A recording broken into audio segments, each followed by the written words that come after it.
Hello friends, good morning, welcome back to my channel. আশা করি তোমরা সবাই ভালো আছো, সুস্থ আছো। আমিও খুব ভালো আছি।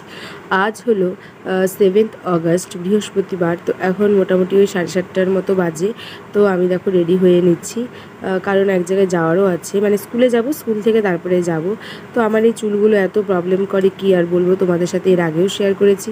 তো শ্যাম্পু করেছি, এই জন্য একটু সিরাম দিয়ে নিচ্ছি, কারণ না হলে এত লম্বা লম্বা চুল একদম মানে 12টা বেজে যাবে। তোমাদের যাদের বড় বড় চুল আছে তারা জানো নিশ্চয়ই।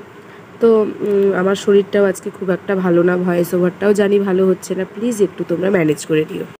কদিন আগে টিউশন পড়াতে গিয়ে প্রচণ্ড বৃষ্টি ছিল, তো সেই বৃষ্টিতে ভিজে মানে এরকম একটু ঠান্ডা লেগে গেছে আর কি। বেশ কিছুদিন আগেই, প্রায় 7-8 দিন 10 দিনের মতো হবে। তখন তো রিয়াকশানটা হয়নি, তার রিয়াকশান তো এখন বোঝা যাচ্ছে 7-8 দিন 10 দিন পরে। তো যেহেতু বাইরে রোদ, আমি একটু সানস্ক্রিন দিয়ে নিলাম, দিয়ে এখন আমি বেরিয়ে যাব। তো এই দেখো আমি রেডি হয়ে গিয়েছি, এখন স্কুলে যাব। তো তোমাদের সাথে অনেক দিন ধরে হচ্ছে ডেইলি ব্লগ শেয়ার করা হয় না, তো আজকে মানে সারাদিন কি করি না করি অবশ্যই তোমাদের সাথে শেয়ার করব। ভিডিওটা তোমরা শেষ পর্যন্ত দেখতে থাকো। তো দেখো এখন আমি বেরিয়ে যাব। বাইরের ওয়েদারটা হলো একটু বৃষ্টি বৃষ্টি। তো আমাদের বাড়ির সামনের রাস্তাটার অবস্থা খুবই খারাপ, মানে বড় বড় গাড়ি যেতে যেতে রাস্তাটার অবস্থা এত শোচনীয় হয়ে গেছে। এই দেখো মানে একদম খাল হয়ে গেছে।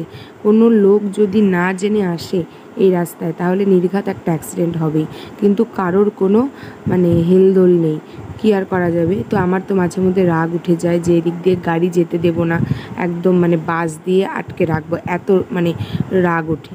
কারণ মানে অনেক সময় অনেক মানে অ্যাক্সিডেন্ট হয়ে যেতে পারে না, অনেকে যারা জানে না এই রাস্তাটার সম্বন্ধে। তো দেখো তোমাদের সাথে গল্প করতে করতে কিন্তু এখন হচ্ছে মানে স্কুলের সামনে চলে এসেছি। তো স্কুলে গিয়ে তো আর ভিডিও করা পসিবল হয়ে ওঠে না।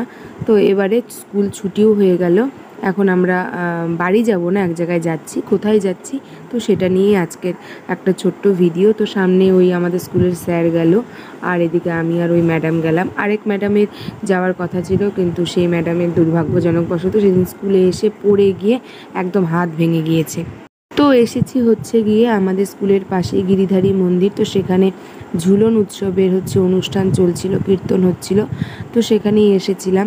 তো এখানে এসে হাত পা ধুতে বললো, হাত পা ধুয়ে মানে ধুতে বললো মানে হাত পা ধুয়ে আর কি ঠাকুরের ওই ঝুলনটা টানবো, তো সেজন্যই হাত পাটা ধুয়ে নিচ্ছিলাম আমি আর ওই ম্যাডাম। তো এবার দেখো ঠাকুরকে, গিরিধারী যে ঠাকুর, সে তাকে হচ্ছে মানে মানে দোলনায় বসিয়েছে, সবাই সুন্দর করে ঝুলাচ্ছে, ভালো লাগছিল দেখতে, পরিবেশটাই দারুণ।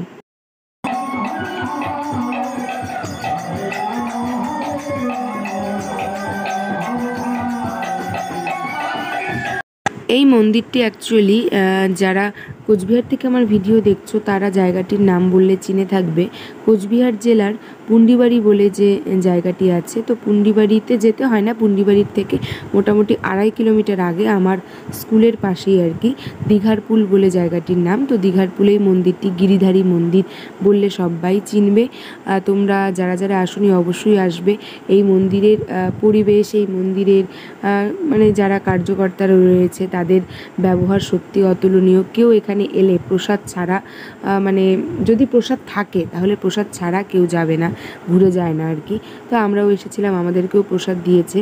তো আমরা যেহেতু সকালে এসেছি, তো এই জন্য মুড়ি, সন্দেশ, ঘুগনি এসবই খেয়েছি। তো আজকের এই ছোট্ট ভিডিওটি তোমাদের যদি ভালো লেগে থাকে অবশ্যই লাইক, কমেন্ট এবং শেয়ার করে দিও, এবং সাবস্ক্রাইব করতে কিন্তু ভুলো না। তো আজকের মতো টাটা।